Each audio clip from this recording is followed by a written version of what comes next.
Welcome to China in Focus. I'm Tiffany Meyer.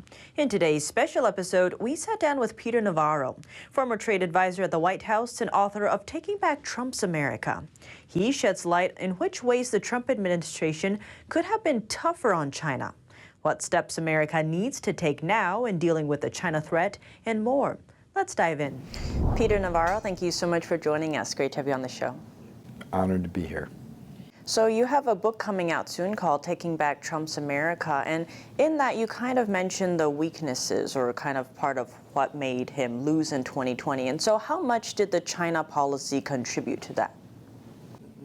The failure to get as tough on communist China as we could and should have, I think, was the single biggest of the strategic failures that made that election close enough to steal by the Democrats. And I spend a great deal of the book talking about what those failures on China policy were and who basically was responsible for derailing President Trump's tough on China agenda. This is a chapter, for example, on Huawei, where we had a chance to put Huawei out of business. And that would have been appropriate because Huawei is one of the single most dangerous corporations in the world. It's seeking to dominate what's called the 5G network, and it's penetrated countries around the world. And if you turn that 5G network over to the communist Chinese, they'll be able to both eavesdrop and gather information on you personally as well as on corporate secrets.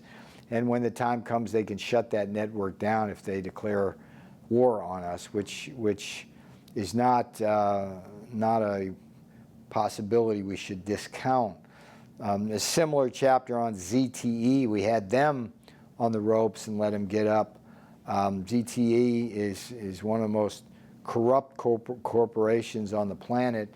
That collaborated significantly with the North Koreans and the Iranians on nuclear proliferation. They should not have been allowed to get up. And then TikTok and some of these social media companies, which seem fairly harmless, yet they collect an enormous amount of information about Americans personally that could come back to bite us. And every time we tried to get tough on China, I always ran into the same cast of China appeasers. And the three, I think, that were most prominent, and if together they had never been allowed in the West Wing, I think President Trump would still be there, would be at the top of the list was Treasury Secretary Steven Mnuchin and National Economic Council Director Larry Kudlow.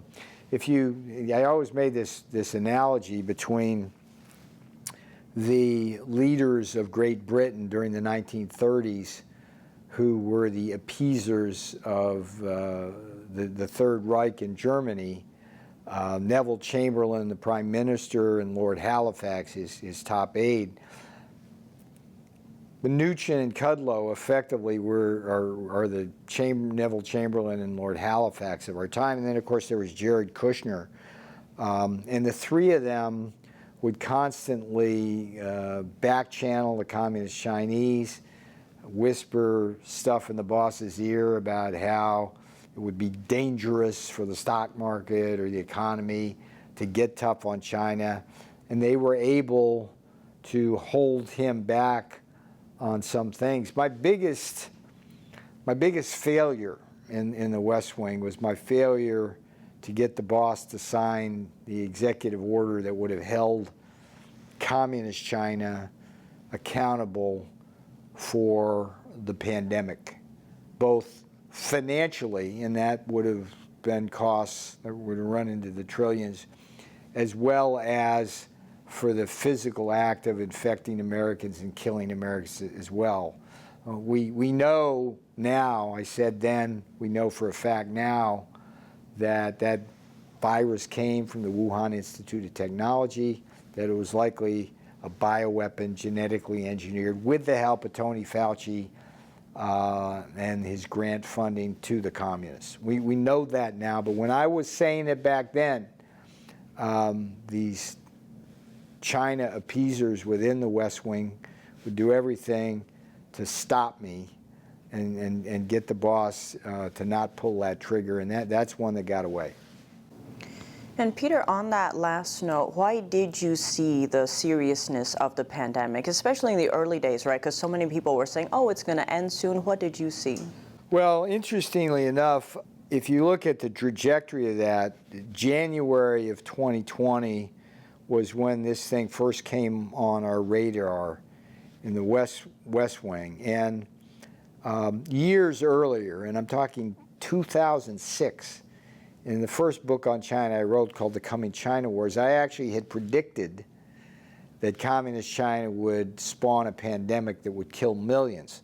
I didn't envision that particular scenario, but I did know at the time that there was a high risk there just because of the nature of the regime and the structure of the country and the economy. And so when I got just even a whiff of that pandemic early on in the West Wing, as we began getting some classified information coming in, whatever, my antenna went up. And so I quickly mobilized in February to get things going, get the PPE going, get the therapeutics going and all that. But because others in the West Wing did not have the kind of understanding of communist China that I did, I had to fight them. It's too many times in the Trump White House, I was a lone voice, whether it was the Trump trade and tariff policies or whether it was the pandemic. And with the pandemic, it was just stupidity on the part of these people. With the tariffs and trade policy and tough on China, it was because people like Mnuchin and Kudlow and Kushner were sucking up to the communist Chinese to promote their own financial agenda when they got out of the White House. So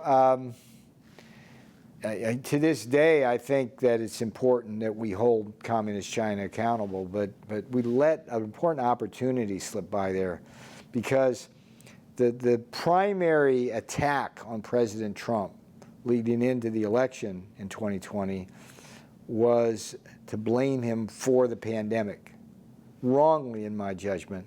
If we had been able to shift that blame with this executive order to the communist Chinese and Fauci, I think it would have changed everything. And so it seems when Trump first won in 2016, a big part of that was his tough on China policy. Yes. And then you mentioned in the book how it wasn't tough enough. So can you expand on that? Because it seems, it was the toughest administration on the Chinese regime so far. So where did it fall short? Well, the Taking Back Trump's America book is divided into really two parts. The first is, I go back to the beginning in 2016. I'm one of only 3 Trump advisors who was with the boss all the way from the campaign to the end. And we start with the campaign running tough on China. President Trump gets in there. I'm assisting him to develop policies. With the help of Robert Lighthizer, the U.S. Trade Representative, we're able to impose very significant and important tariffs on China to stop their economic aggression. I describe them as the 7 deadly sins. It's the internet, it's the IP theft, it's the state-run subsidies, the currency manipulation, all that. So we got off to a really good start, but at one point when we had them basically on the canvas, down and just about out, and got them to agree to this comprehensive deal that would have given us everything we were looking for.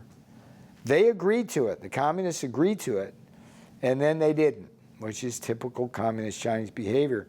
At that point, at that critical point, Lighthizer and I advocated full tariffs and stop screwing around with them.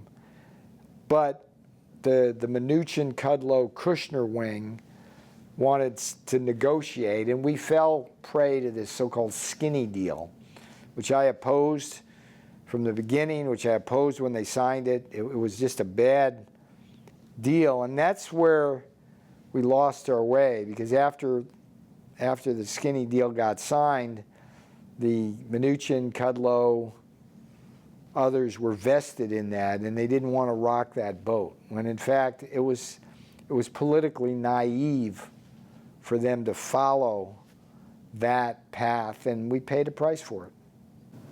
It sounds like, in a way, right now, America sees the Chinese regime in two ways almost. One, as an adversary, but secondly, also as a competitor that you do business with. So is there a way to balance that, or can you balance that? No, there isn't. And I think President Trump is ready in his second term to decouple. You can't compete and allow them into your markets when they have zero.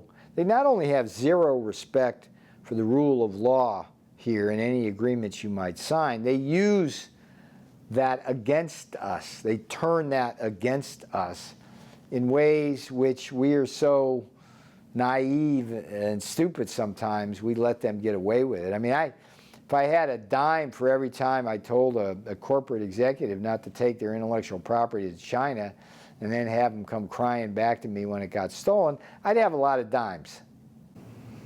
And on that note, it seems right now part of the issue is many businesses look at, say, maybe the cheap labor and everything. They're like, we can't survive without China. So what would you say to them? Well, we've paid a very, very dear price right now with supply side shocks from exporting our supply chains around the world. Penny wise and pound foolish, I guess, would be the saying.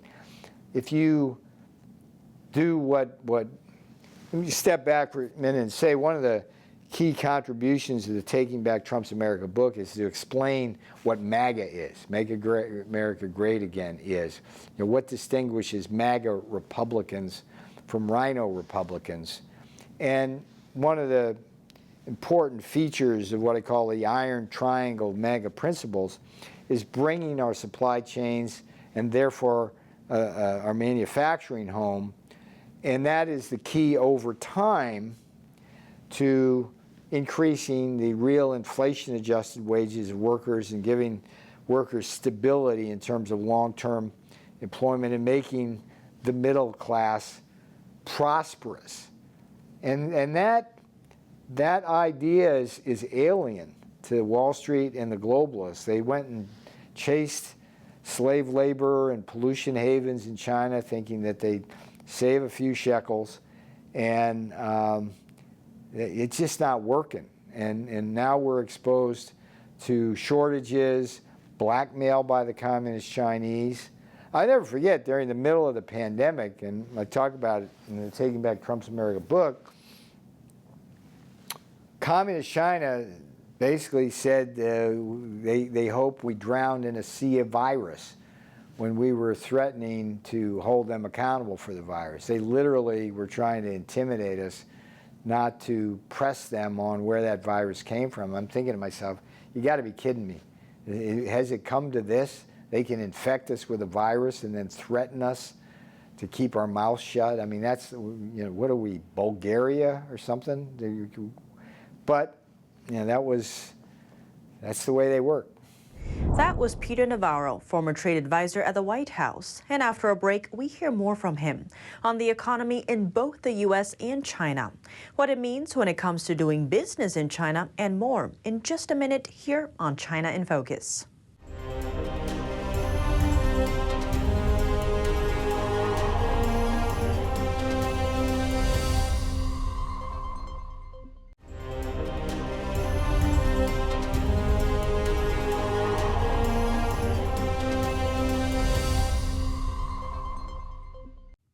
Welcome back to China in Focus. I'm Tiffany Meyer. Next, we continue our coverage with Peter Navarro, former trade advisor at the White House. He sheds light on the economy in both the U.S. and China, what it means when it comes to doing business in China, and more. Let's dive in. And Peter, given how entangled, say, not just America, but international markets are with China, going forward, how do you balance that? How do you deal with that? Because it seems in the short term, if we bring manufacturing back, we're going to feel some pain. But what would you tell businesses who are only looking at the short term? Well, I think that argument might have worked prior to this stagflation that we're suffering in this country, which is simultaneous recession and inflation. But what we now know is that a lot of this pain and stagflationary impulse is coming precisely because our production is in China. I mean, when China locks down with its zero COVID lockdown policies, it's strangling its own supply chains. They're going to export their inflation here. They're going to export their supply chain fragilities here, and it makes no sense for us any longer, just from a purely strategic and geopolitical point of view, to be over there, much less economics. And coming up, Xi Jinping is seeking his unprecedented third term. So if he gets that, how do you see that changing our relationship, given that Xi Jinping really has that vision of the West, and especially America, declining? Going back many, many years, in my previous books, I argued that communist China needs to change its economic model if it's going to survive long term. I mean, there's only so much intellectual property you can steal. There's only so much mercantilism you can engage in. And as you look at communist China, I'm not of the opinion that it's going to collapse tomorrow, but there's certainly a lot of rot in that economy, and absent kind of constructive changes there, there's no way that Xi Jinping is going to be a popular dictator over the coming years. And that means he'll have to increasingly lock down all manner of civil rights and public opinion in communist China. So I'm not bullish on communist China. The only question I have is whether they'll take us down with them by provoking a kind of wag the dog war. On the note of China's economy, it does seem we're seeing a lot of alarming signs, whether the real estate crisis happening there, the continued COVID-19 lockdowns, and this potential war. They're actually boosting their spending in terms of dealing with social deals instead of their actual defense spending. So given all these factors, how is that impacting America, or is it? One of the big concerns is communist China's initiative to make the renminbi, the yuan, call it whatever you want, the reserve currency of the world. And to the extent they force, cajole, or induce others in their axis of mercantilist evil into adopting the Chinese currency, that's going to hurt America. But I mean, in my judgment, like, so be it. I just don't see these two systems interconnected and being able to coexist. It's just something's got to give there. And you know, I spent 4 years in the Trump White House fighting communist China, and I can't think of a single instance where they kept their word. They're just liars and cheaters, and they want to destroy this country. And on that note, it seems when the world, especially America, let Beijing join the World Trade Organization, it was on this idea that we would make them more liberal, more democratic. But it seems instead they made the free markets less free. So what can we do now to fix that? Well, that was one of the great naive and political miscalculations of history. Interestingly, that was the theme of my Death by China movie and book back in 2011. This whole concept we talked about off air about unrestricted warfare, one of the key features of that is using your opponent's institutions for your own advantage, and clearly that's what the communists have done with the World Trade Organization and with the World Health Organization, in fact, which they also control. So I think that if you look at what needs to be done, it's just taking back Trump's America, get Trump back in office, pursue the kind of policies he advocates and I was helping him promote, and we'll be okay. But until that happens, Communist China is going to keep seeking to take our wealth and subjugate us. And Peter, on that note, so if Trump gets back in office in 2024, what should his China policy look like? Decoupling the two economies. That will help bring our manufacturing and supply chains home, even as we cut off the source of funding for the defense budget. It's kind of, I always found it, I was shocked when I first looked at the numbers that the size of our trade deficit is roughly equal to their defense budget. Effectively, when we go into Walmart and buy made in China, we're helping them build their missiles to destroy Taiwan or sinking a U.S. aircraft carrier in the Taiwan Straits. So we certainly have to do that. I think I'd love to cut off the flow of American capital, particularly for our pension funds, to Communist China. That was my whole initiative, to shut down the Hong Kong clearinghouses, which would have done the trick, but that one got away. I think certainly taking countermeasures on the whole Belt and Road Initiative. I mean, we're just, the problem we have as a government is that people change in the bureaucracy every 4 years with administrations. The people I sat across from the table to negotiate the trade deal are the same people Biden's negotiating with now, and they're the same people who were negotiating all the way back to Clinton. So, and because of that, we don't have the necessary institutional memory to do what we need to do. But that's part of, you know, when I write a book like Taking Back Trump's America, that's part of the institutional history. I'm hoping that this book will be an important historical document as well as an agent of change.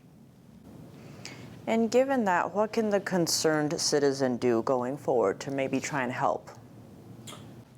The last part of Taking Back Trump's America focuses on the imperative not just to take back the Trump White House in 2024, but first to take back the House of Representatives from Nancy Pelosi and her Democrat partisans who have weaponized unconstitutionally the House's investigatory powers. There's a great little chapter in the Taking Back Trump's America book about how in 2018 in the West Wing the mistake was made to focus too much on the Senate because of cajoling by Senate Majority Leader at the time, Mitch McConnell, and not enough on the House. If we had focused on the House and not turned the gavel over to Pelosi, I think Trump would still be in the White House. There were just a number of strategic failures, any one of which I think would have been enough to prevent this election from being stolen by the Democrats. But when you line all of them up, it's like, wow, this could have been the biggest landslide in presidential history, and should have been. Peter Navarro, thank you so much for joining us. Take care. That was Peter Navarro, former trade advisor at the White House. And for insights into Navarro's thoughts on former Secretary of State Mike Pompeo or Florida Governor Ron DeSantis as potential future challengers of Trump, check out his new book, Taking Back Trump's America. Thanks for watching China in Focus. I'm Tiffany Meyer. See you soon.